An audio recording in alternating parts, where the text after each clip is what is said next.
लक्ष्मी जी और गणेश जी का जो नोट है, जो तस्वीर है, उसको नोट पर छाप देने से अगर भारत की मईशत अगर बढ़ जाएगी और उनका मतलब आशीर्वाद प्राप्त हो जाएगा, तो मैं तो कह रहा हूं कि नोट पर ही क्यों, हर जगह उनकी तस्वीर लगा देनी चाहिए, हर जगह तस्वीर लगाने देनी चाहिए। तो मसला ये है कि गुजरात के चुनाव में उनको लग रहा है कि वहां पे बीजेपी को डिफीट कर देंगे, ऐसा लग रहा है उनको, पता नहीं इलेक्शंस के रिजल्ट बताएंगे। तो उनको लग रहा है कि बीजेपी को डिफीट करने के लिए नरम हिंदुत्व के कार्ड से काम नहीं चलेगा, थोड़ा और उस हिंदुत्व को गर्म करो। अब लड़ाई जो है ना, नरम हिंदुत्व वर्सेस गर्म हिंदुत्व नहीं हो रही है, अब लड़ाई गर्म हिंदुत्व वर्सेस गर्म हिंदुत्व की हो रही है। और इसीलिए बीजेपी भी थोड़ी सी बौखला गई है, उसको लग रहा है अरे यार इन्होंने तो मेरा ही एजेंडा ले लिया है।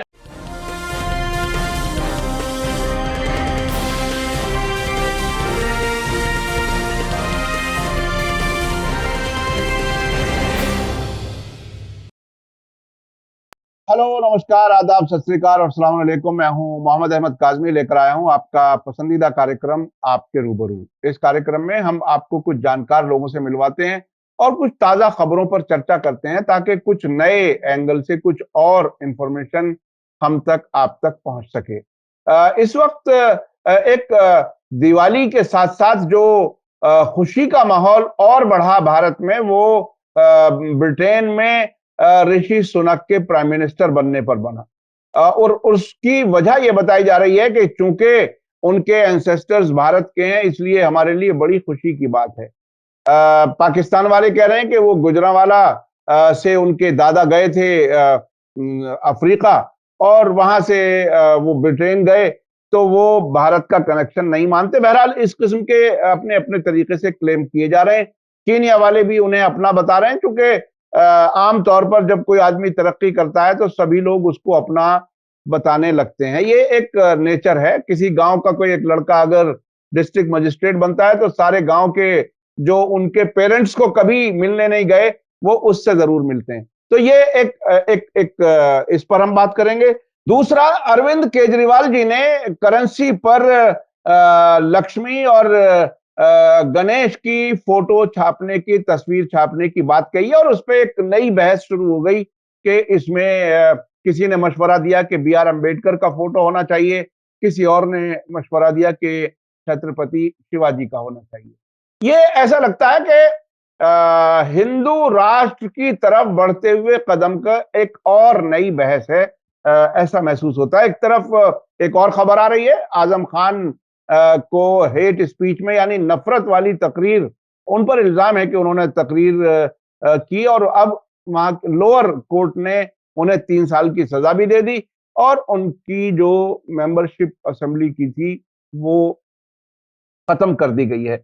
आज हम इस पर जो बात करेंगे वो अभय कुमार जी हैं, उनसे बात करेंगे। वो उन्होंने पीएचडी की है मॉडर्न हिस्ट्री में जवाहरलाल नेहरू यूनिवर्सिटी से, और दिल्ली यूनिवर्सिटी के एक कॉलेज में वो पॉलिटिकल साइंस पढ़ाते हैं। उर्दू अखबारों में आपके आर्टिकल छपते हैं, और उसके अलावा भी एज ए पॉलिटिकल साइंटिस्ट कहिए, एक सोशल साइंटिस्ट कहिए, वो अपनी बात रखते हैं, खासतौर पर माइनॉरिटी इश्यूज पर और सोशल जस्टिस के मामलात पर वो काफी एक्टिव हैं। अभय कुमार जी, वेलकम है आपका। मीडिया स्टार वर्ल्ड को आपने वक्त दिया। आप ये बताइए कि आखिर ये नया जो सिलसिला है, एक तो ऋषि सुनक पर हम पहले बात कर लेते हैं कि उस पर आपको क्या लगता है, क्योंकि आप बहुत सी चीजें बड़ी बारीकी से देखते हैं। क्या क्या कुछ है ऋषि सुनक के प्राइम मिनिस्टर बनने पर भारत में जिस तरह से खुशी मनाई जा रही है, वो भारतीय ओरिजिन की वजह से मनाई जा रही है या एक हिंदू होने की वजह से मनाई जा रही है? क्या कुछ है आरएसएस के खेमे में इस पे खास तौर पर ज्यादा खुशियां मनाई गई? बहुत बहुत शुक्रिया आपका कि आपने एक बार फिर मुझे मौका दिया। काजमी साहब, आ, आपने बिल्कुल सही फरमाया कि ब्रिटेन के एक नए वजीर आजम, एक नए प्रधानमंत्री मिले हैं, और मीडिया ये कह रहा है कि वो एक हिंदू हैं। पता नहीं, बहुत सारी तस्वीरें मैंने भी सोशल मीडिया पे देखी, इसमें कहाँ तक सदाकत है मैं नहीं जानता, कि शायद वो गाय की भी की पूजा करते हुए और उनको भी कुछ चारा खिलाते हुए या रोटी खिलाते हुए कुछ तस्वीरें आई हैं।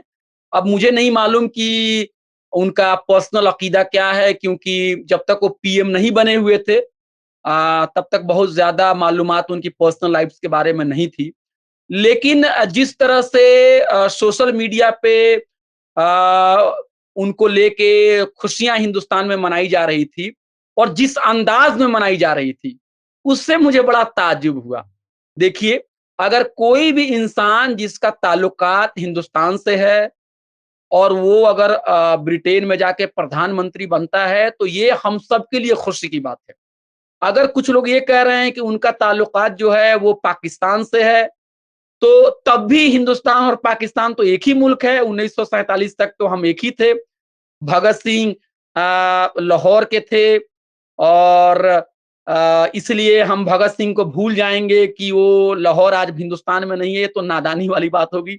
इकबाल जो हैं, उनके जो तराने हैं, हम हर दिन उनको हम अब गाते हैं और लब पे आती है बन के दुआ तेरी, इस तरह की चीज़ें, और सारे जहाँ से अच्छा हम, मतलब हमारी एक हिंदुस्तानी जो पहचान है, इन उनके इकबाल के बगैर पूरी नहीं हो सकती। उसी तरह से रविंद्रनाथ टैगोर हैं, उनके भी जो नज़्म हैं, उनकी जो शायरी है, उनके जो वर्सेस हैं, उनकी जो कहानियाँ हैं, वो पाकिस्तान में और पूरे दुनिया में पढ़ी जाती हैं। फ़ैज़ उसी तरह से हमारे यहाँ मकबूल हैं, मजरू सुल्तानपुरी उसी तरह पाकिस्तान में बहुत ही मकबूल हैं।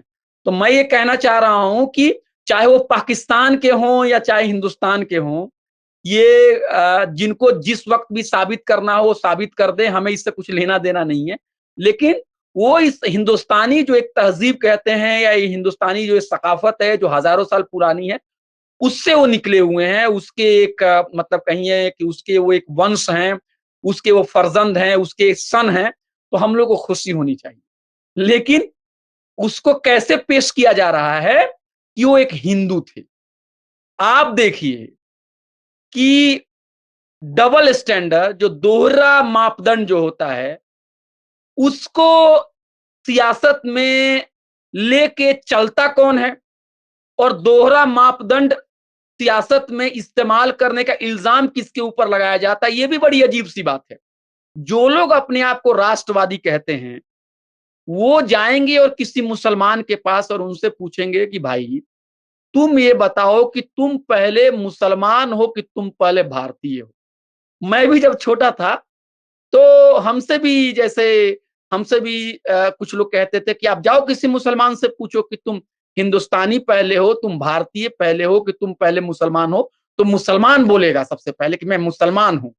हालाँकि पता नहीं मुसलमान क्या बोलता है, किसी को पता नहीं, लेकिन इस तरह की अफ़वाह फैलाई जाती है और इस तरह का माहौल पैदा किया जाता है कि मुसलमान जो है, वो अपनी मज़हबी आइडेंटिटी को पहले नंबर पर रखता है और अपनी इंडियन आइडेंटिटी को अपने नीचे मतलब सतह पे रखता है, उसको इतनी अहमियत नहीं देखता है। लेकिन हिंदू जो होता है उसके मतलब मुकाबले में, हिंदू पहले इंडियन है, उसके बाद से वो हिंदू है। और इस तरह से आप देखें तो हिंदू जो है, वो भारत माता का सच्चा सपूत है, वो ज़्यादा नेशनलिस्ट है, वो ज़्यादा देशभक्त है। इस तरह की बातें हम लोगों को भी बचपन में सिखाई जाती थी और लोग कहीं न कहीं हम लोग सुनते रहते थे, चौक-चौराहा पे, कहीं स्कूल में, क्योंकि फ़िरका परस्ती कोई ऐसा नहीं है कि वो आज ही फ़िरका परस्ती के जो जरासीम है, वो आज ही पैदा हुए हैं, पहले भी था, आजकल कुछ ज़्यादा हो गया है। तो अगर हम इसी चीज़ को आज लें, इसी स्टैंडर्ड को लें कि मज़हबी आइडेंटिटी को सामने रखना और भारतीयता को पीछे रखना देश के साथ एक तरह से वफादारी नहीं है, तो ये बात क्यों नहीं हो रही है कि ब्रिटेन के जो प्रधानमंत्री आज जो इतने बड़े मनसब पे पहुंचे हुए हैं, वो पहले भारतीय हैं। हमें इस बात पे खुशी होनी चाहिए कि वो भारतीय हैं। अगर कोई पाकिस्तानी भी आके कहता है कि अरे साहब ये तो हमारे इलाके से हैं, तो रिस्पॉन्स एक मैच्योर रिस्पॉन्स ये होना चाहिए कि भाई तुम भी तो हमारे ही हो। तो इसलिए चाहे वो कोई इंसान अमृतसर में पैदा हो, चाहे कोई लाहौर में हो, अगर हम अपनी तंग नजरी के चश्मे को उतार कर फेंक दें, तो लाहौर में और आपको अमृतसर में कोई फर्क नहीं है। वही छोले कुलचे और वही नान और वही लस्सी आपको वहां भी मिलते हैं। वहीं आपको गुरुद्वारे की घंटी वहां भी सुनाई आपको देती है, वही मस्जिदें और वही मंदिर, दोनों जगह आपको वो शेरो शायरी सब कुछ एक सा ही माहौल है। लेकिन उसको एक हिंदू के तौर पर पेश किया जाता है। मुझे पता नहीं काज़मी साहब कि इतना मैच्योर डेमोक्रेसी है, 70 साल 75 साल हमारी आजादी को गुजर गए। इस देश ने बाबा साहब अंबेडकर, आपको भगत सिंह, महात्मा गांधी, मौलाना आजाद, नेहरू जी, इतने बड़े बड़े लीडर को इन्होंने पैदा किया। ऐसे लीडर जो जेल गए, कुर्बानियां दी। इनके जो वारिसैन हैं, इनके जो मतलब क्या कहें फॉलोअर्स हैं, आज के दौर गद्दी पर बैठे हुए हैं, जो खुद देश की बदनामी कर रहे हैं, अपने ही धर्म की बदनामी कर रहे हैं, और हर चीजों के अंदर में मजहब का तड़का लगा रहे हैं, और इससे समाज का वो सबसे ज्यादा नुकसान कर रहे हैं। मेरे ख्याल से फॉलोअर्स ना कह करके तो जानशीन कहा जाए तो वो ज्यादा ठीक रहेगा। ये कुर्सी पर तो है लेकिन उनको फॉलो नहीं करते। अच्छा ठीक है, जी चलिए मैं अपने आप को जी करेक्ट कर रहा हूं। जानशीन कहिए जी या कुर्सी कुर्सी नसी कहिए उनको। जी जी जी जी जी जी बिल्कुल जी बिल्कुल। जी जी।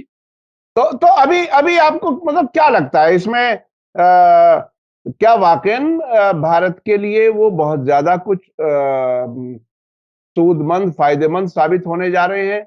वहां तो खुद इकोनॉमिक क्राइसिस ऐसा है कि एक वक्त का खाना लोग स्किप कर रहे हैं। इसको अगर आसानी अगर कहा जाए तो 50% भूखमरी की लेवल पर वो पहुंचने लगे लोग। ब्रिटेन में जहां दुनिया के लोग खुशहाली के लिए जाते थे, ऐसी खबरें आ रही हैं वहां से। तो वो यूक्रेन जंग जब से शुरू हुई, तीसरे प्राइम मिनिस्टर हैं। वो अपने जलते हुए कपड़े बुझाएंगे या भारत के लिए कुछ कर पाएंगे?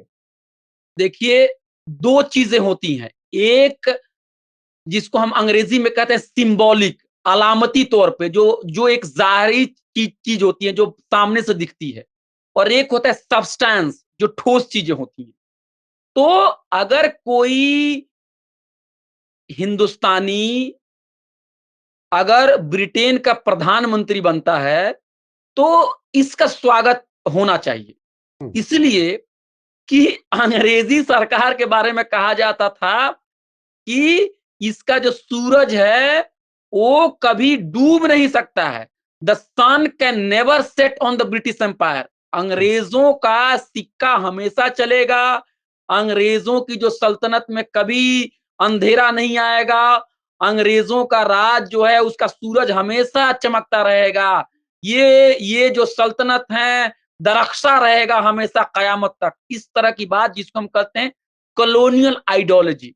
और जो कॉलोनियल आइडियोलॉजी थी उसने हम कालों को सताया है, हमारी मईशत को, हमारी अर्थव्यवस्था को लूटा है, हमारे समाज के अंदर में एक तफरीक पैदा की है, हमारे समाज के अंदर में बहुत सारे जो आज के मसाइल हैं उसके लिए वो कहीं ना कहीं जिम्मेदार हैं।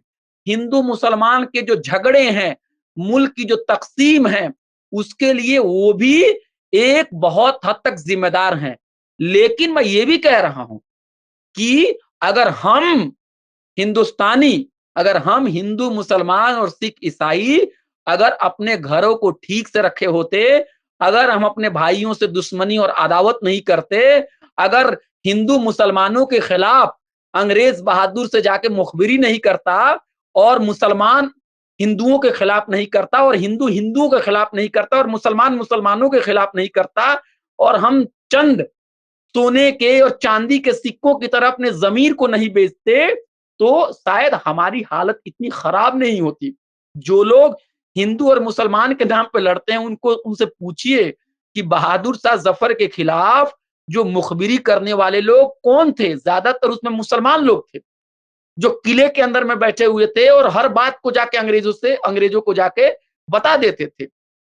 भगत सिंह के खिलाफ गवाही देने वाले जरूरी नहीं है कि सारे मुसलमान ही लोग थे। तो आप ये पाएंगे कि हमने बहुत गलतियां की, और ये महात्मा गांधी जी ने भी ये बातें हिंद स्वराज में इस बातों को उन्होंने दर्ज किया कि ये जो हमारे ऊपर जो अंग्रेज आए और हमें इन्होंने लूटा, ये सिर्फ इसलिए नहीं हुआ कि वो मजबूत थे, हम आपस में भी लड़ते रहे। बाबा साहब भीमराव अंबेडकर ने भी ये बात कही कि जात पात की वजह से समाज के अंदर में कभी इत्तेहाद नहीं था, इसलिए भी जब बाहरी आक्रमण हुआ तो अंदर के लोगों ने एक साथ मिलके इकट्ठे लड़ाई नहीं लड़ी। तो अगर कालों के ऊपर राज करने वाले लोगों के मुल्क में अगर कोई काला जाके वहां पे बड़े मनसब पे जाता है तो इसका इस्तकबाल होना चाहिए। जो हमारे दोस्त अफ्रीका के हैं, जो ताल्लुकात जो ब्रिटेन के प्रधानमंत्री जी का अफ्रीका के साथ अगर वो जोड़ रहे हैं, वो भी एक तरह से दुरुस्त हैं। उसको भी कोई मतलब एकदम एक सिरे से खारिज नहीं कर सकता है। तो अफ्रीका के ऊपर पे भी अगर आप देखेंगे तो अफ्रीका को भी तबाह करने में जो साम्राज्य जो ताकतें हैं जिसको इंपीरियलिस्ट फोर्सेस कहते हैं, उनका भी बड़ा रोल है। जो वेस्ट एशिया है उनको भी तबाह करने में उनका बहुत बड़ा रोल है। यानी हमारी कमजोरियों का फायदा उठा के हमारे झगड़े को कम करने के बजाय उन्होंने सियासी फायदे के लिए उसको बढ़ा दिया और फूट डाल के हमारे ऊपर राज किया।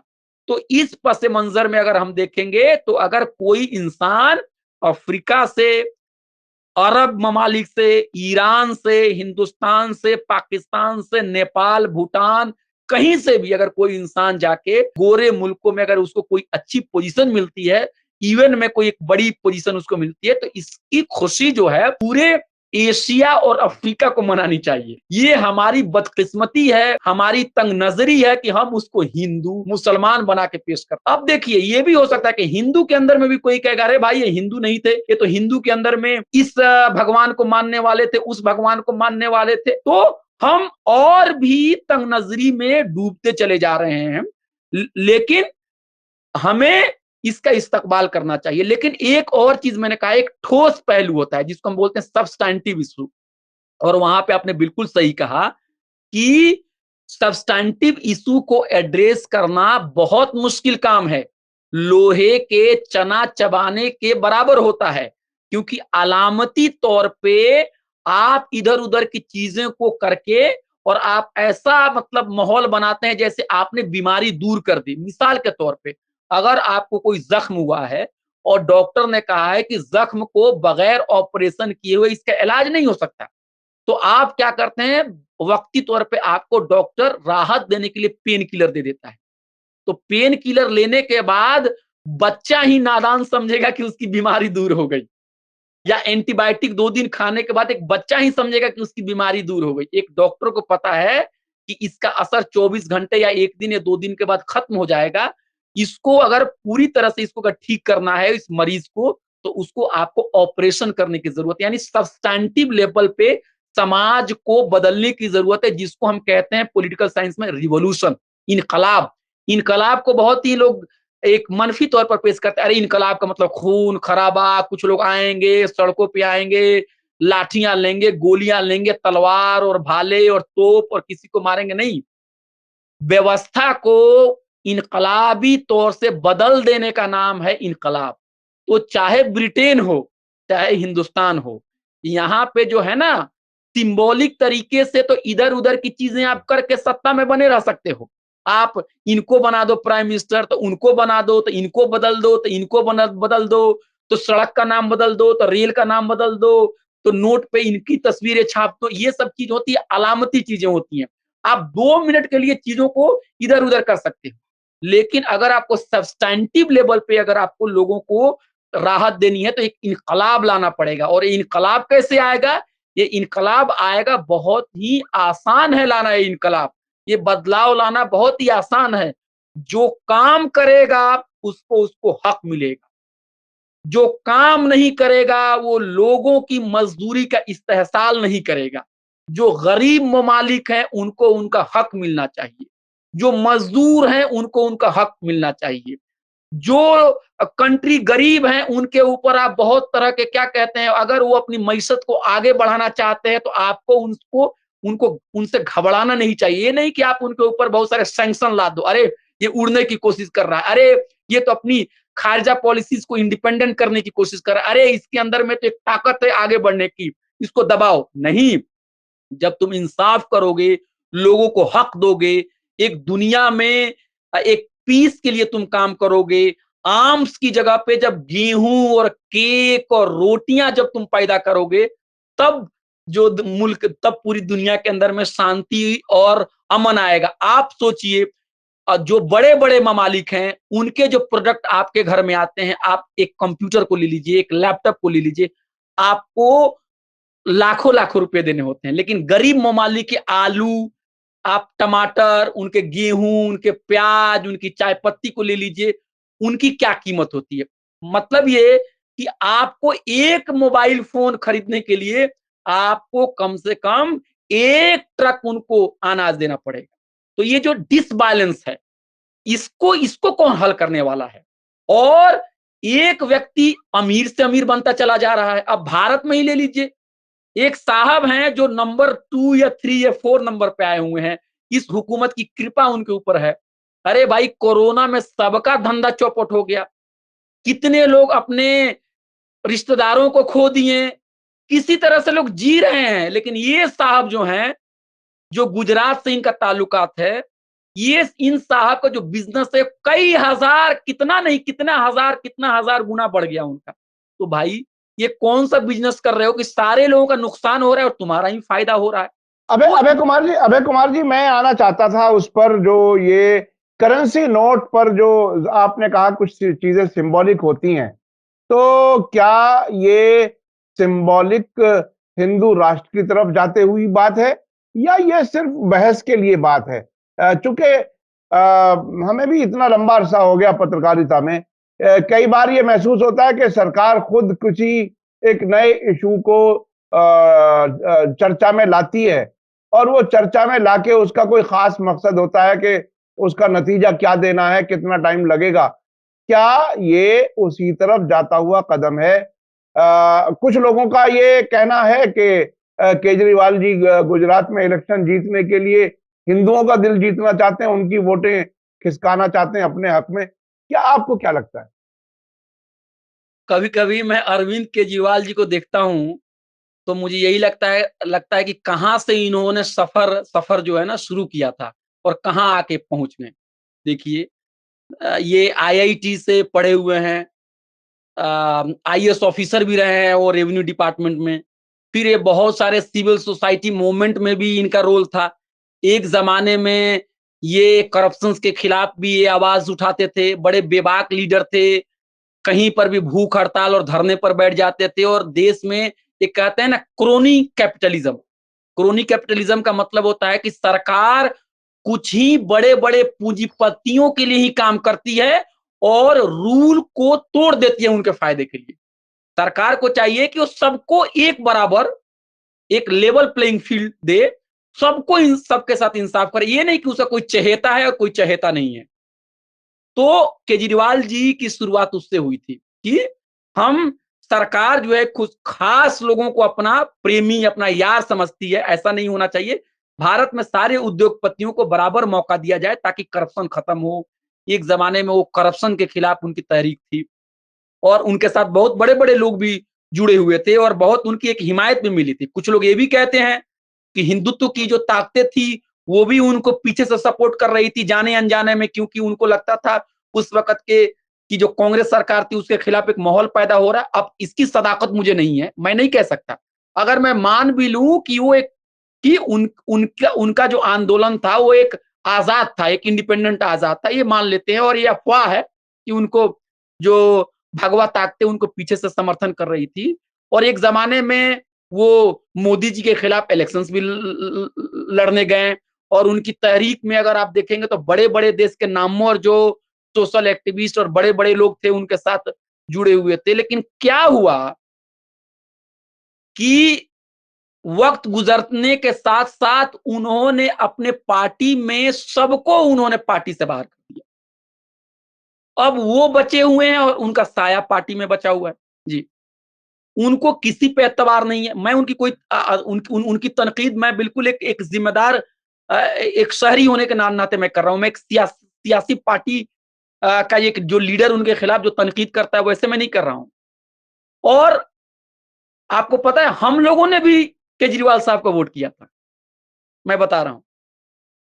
क्योंकि लग रहा था कि ये बंदा जो है, इसके अंदर में एक एक है, कुछ बदलने की एक ताकत है। किसी वक्त भी ये बंदा जो है, ये इस सड़क पर उतर सकता है। ये इंसान है ये नीडर इंसान है, इसके अंदर में एक जोश है, एक जज्बा है, और इसीलिए बहुत सारे लोग जुड़े भी हुए थे। हालांकि तो वो तो कहता है कि भाई मैं आपको बिजली फ्री दे रहा हूँ, पानी फ्री दे रहा हूँ, अस्पताल अच्छे कर दिए, स्कूल अच्छे कर दिए, पूरे हिंदुस्तान में कहीं और ऐसा नहीं है, और वो दिखाते भी हैं इस चीज को। तो क्या आप भी, क्योंकि कुछ लोग उन पर ये शक करते हैं, जैसा कि आपने भी हल्का सा इशारा किया कि वो बीजेपी की बी टीम है, उन्होंने पंजाब से कांग्रेस का सफाया कर दिया, अब शायद गुजरात में भी कांग्रेस का सफाया करने के लिए पहुंचे हैं। वो एक नजरिया है, एक नैरेटिव है। लेकिन दूसरी तरफ जिस तरह से वो दावे करते हैं, वो बाकायदा मोदी जी के खिलाफ और बीजेपी के खिलाफ इलेक्शन लड़ने की बात करते हैं। आप उनको किस तरफ देख रहे हैं, कहां देख रहे नहीं, मैंने ये कहा कि उनका जो आंदोलन जो करप्शन के खिलाफ चला, तो उसके बारे में एक थियराइजेशन है कि इसको पीछे से भगवा ताकतों का सपोर्ट था। अब भाई मैं तो हर चीज जानता नहीं, मैं अगर 2 मिनट के लिए इस बात को ना मानूं और मानूं कि, और ये बात को मैं खारिज कर दूं कि नहीं नहीं नहीं, ये अरविंद केजरीवाल जी के ऊपर एक इल्जाम है, और मैं मानूं कि नहीं, ये जो अरविंद जी जो थे, उनके अंदर में एक आइडियलिज्म था, और इन्होंने, और बहुत सारे लोग देश के बहुत ही मोअज़्ज़ज़ जो शख्सियत थी वो जुड़ी, जिनका कहीं भी फिरका परस्ती से उनका कोई नाता नहीं है, उनकी पूरी तहरीक जो है फिरका परस्ती के खिलाफ है। बहुत सारे इंटेलेक्चुअल भी जुड़े, जेएनयू के भी बहुत सारे लोग जुड़े, और हम लोगों ने भी वोट किया उनको। जी। तो लेकिन उसके बाद देखिए कि उनकी पार्टी से धीरे-धीरे उनके सीनियर लोग जो थे वो निकाल दिए गए, निकल गए, उनके साथ बेइज्जती की गई, और उन्होंने जो अपना एक एंटी एस्टेब्लिशमेंट का जो इमेज बनाया था, उसको उन्होंने धीरे-धीरे कॉम्प्रोमाइज़ करके एक उन्होंने अपने इमेज को रीफैशन करना, उसको एक नया इमेज बनाने की उन्होंने कोशिश की, और ये वो अपने आप को ऐसा वो इसलिए कर रहे हैं कि उनको ये लग रहा है कि वो एक राष्ट्रीय पार्टी बन के उभर सकते हैं। अब आप देखिए, पंजाब में उनको कामयाबी मिली, और पंजाब की कामयाबी के बाद आजकल देखा जा रहा है कि उनके जो चीफ मिनिस्टर हैं, पंजाब के भी और वो भी, भगत सिंह की तस्वीर और डॉक्टर भीमराव अंबेडकर की तस्वीर जो है, जब वो आते हैं टीवी के सामने, तो दोनों महापुरुषों की जो तस्वीर है वो उनके पीछे लगी रहती है। मैसेज और सिंबॉलिक मैसेज ये देना चाहते हैं कि हम भगत सिंह के मानने वाले हैं और हम अंबेडकर जी को मानने वाले हैं।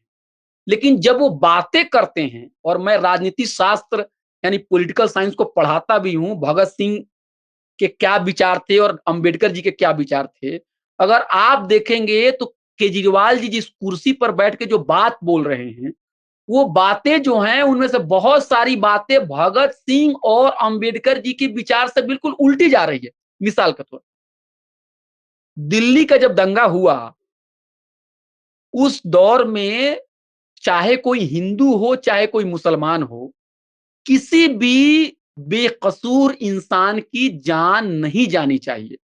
ये राज्य के लीडर का सबसे बड़ा धर्म होता है, राजधर्म होता है।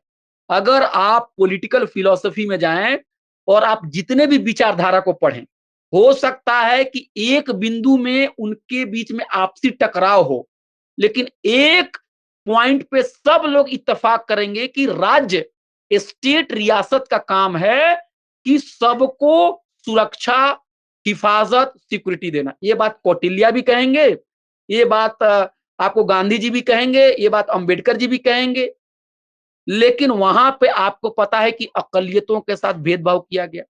जिन लोगों ने हेट स्पीच दी, नफरत अंगेज बातें कही, ऐसे लोग जो हैं उनको प्रोटेक्शन दिया गया। ऐसे लोग आज भी बाहर घूम रहे हैं। और जो सीएए यानी नागरिकता कानून के खिलाफ में पुरअमन तरीके से जो लोग शाहीन बाग में एहतजाज कर रहे थे, ऐसे मतलब बहुत ही ज़हीन और टैलेंटेड जो लीडर थे, जो एक्टिविस्ट थे, चूंकि वो मुसलमान थे, उनके ऊपर सारी चार्जशीट लगा दी गई, और आज भी ऐसे बिल्कुल ब्रिलियंट नौजवान मुसलमान बच्चों को जेल में डाल दिया गया है। उनको उनके ऊपर गद्दारे वतन का इल्जाम लगाया गया है, यूएपीए लगाया गया है, और केजरीवाल जी उसके ऊपर खामोश हैं। आपको पता है,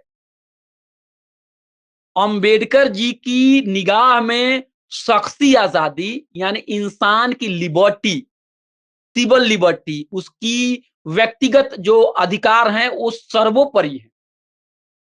तो आप अंबेडकर जी के पैरोकार अपने आप को कहते हैं, और आपके ही क्षेत्र में नौजवान जो हैं वो जेल में बंद हैं, कोई 1000 दिन से, तो कोई 700 दिन से, तो कोई 500 दिन से, तो कोई 1200 दिनों से।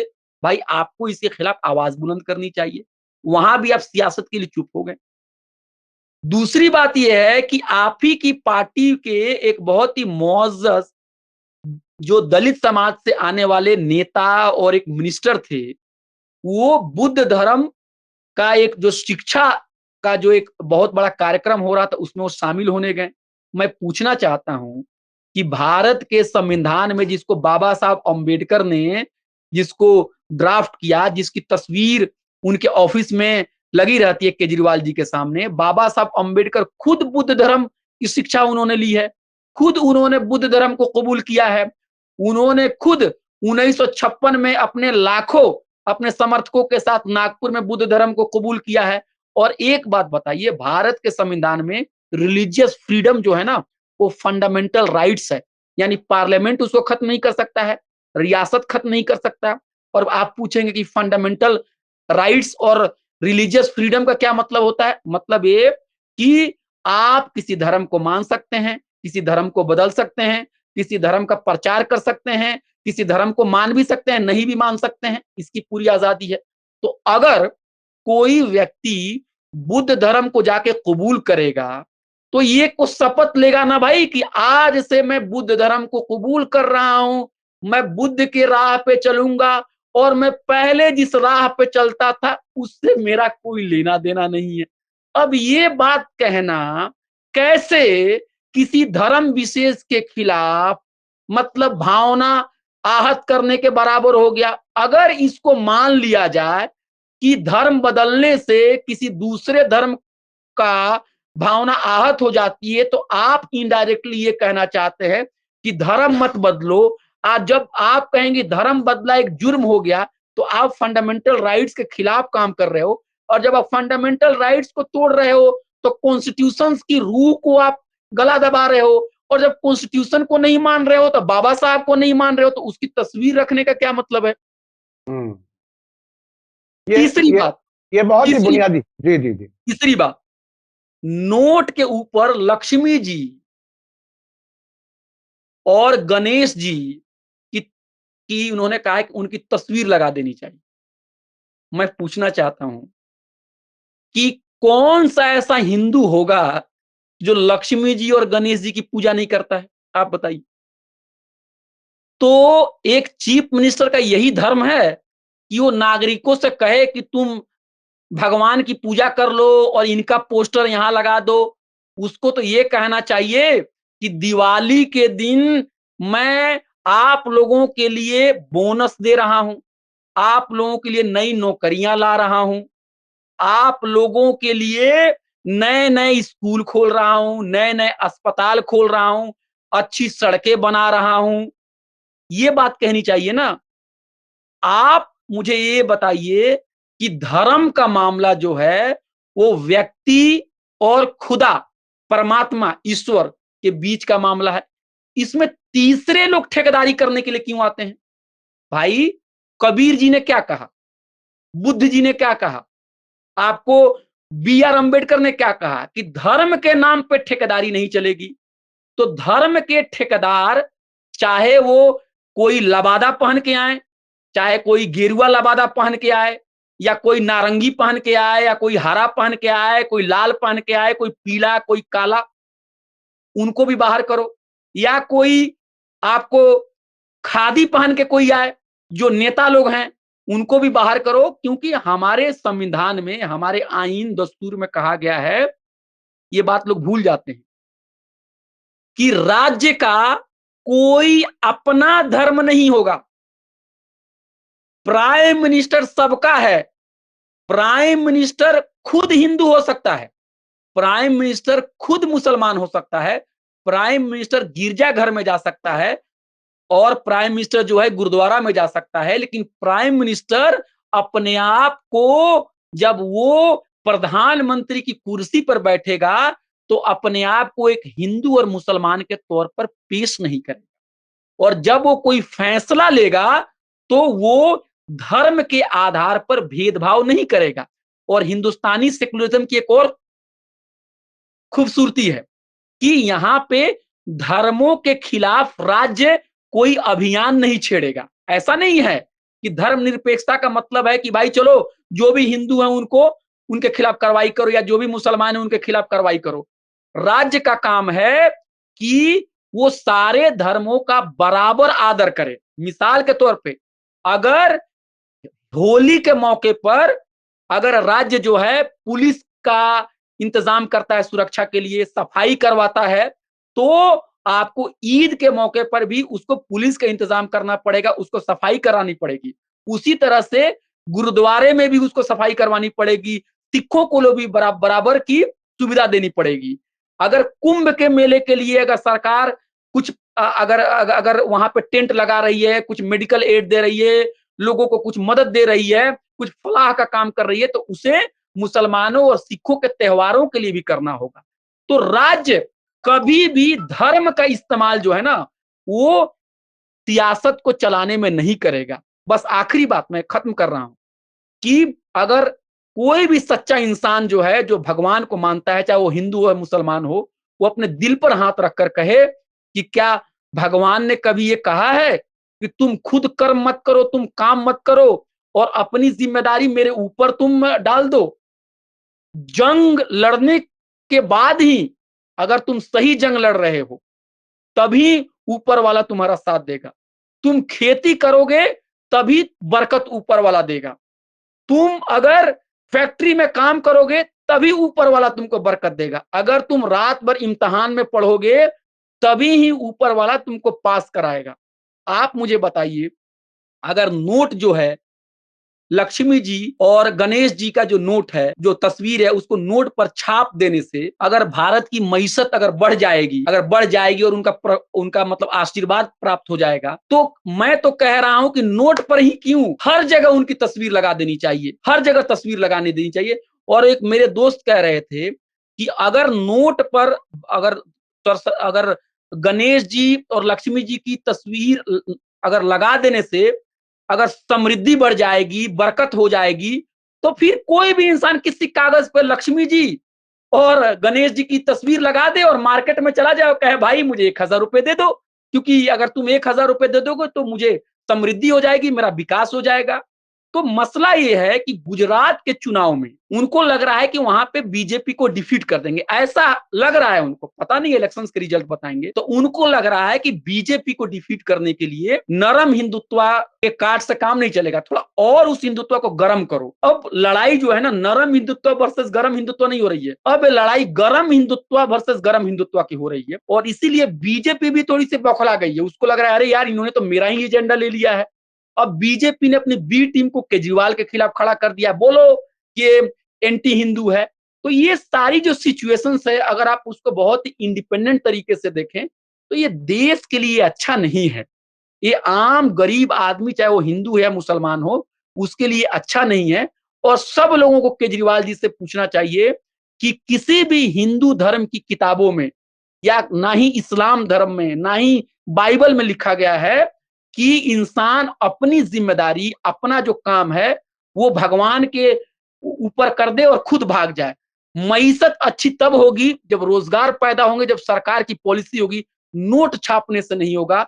इसलिए मैं कह रहा हूं हिंदू राष्ट्र की तरफ तो देश तो मैं नहीं कहूंगा जा रहा है, लेकिन ये लोग सियासत में मतलब क्या कहेंगे, बौखलाहट इनके अंदर में आई है, जिसका इलाज जो है आवाम है। आवाम, सच्ची बातें हमें आवाम तक पहुंचानी होगी। इसी से इन लोगों की जो मतलब जो इनकी जो कारस्तानी है, इन लोगों का जो क्या कहेंगे डबल स्टैंडर्ड है, इसको हम एक्सपोज कर पाएंगे। जी, बहुत बहुत शुक्रिया अभय कुमार जी। आप चूंकि आपकी मालूमात बहुत है, बहुत सी चीजें आप बताना चाहते हैं, ये हमारी मजबूरी है कि सोशल मीडिया पर और ज्यादा लंबी बात नहीं हो सकती, लेकिन आपकी बात लोगों तक पहुंचे और इस पॉजिटिव तरीके से पहुंचे कि ये जो सियासी लोग हैं वो सिर्फ मजहबी चटखारे लेकर के, अपनी वोट लेकर के आगे बढ़ जाएं और फिर रोता धोता छोड़ दें पब्लिक को, बेरोजगारी और महंगाई और सारी परेशानियों के साथ।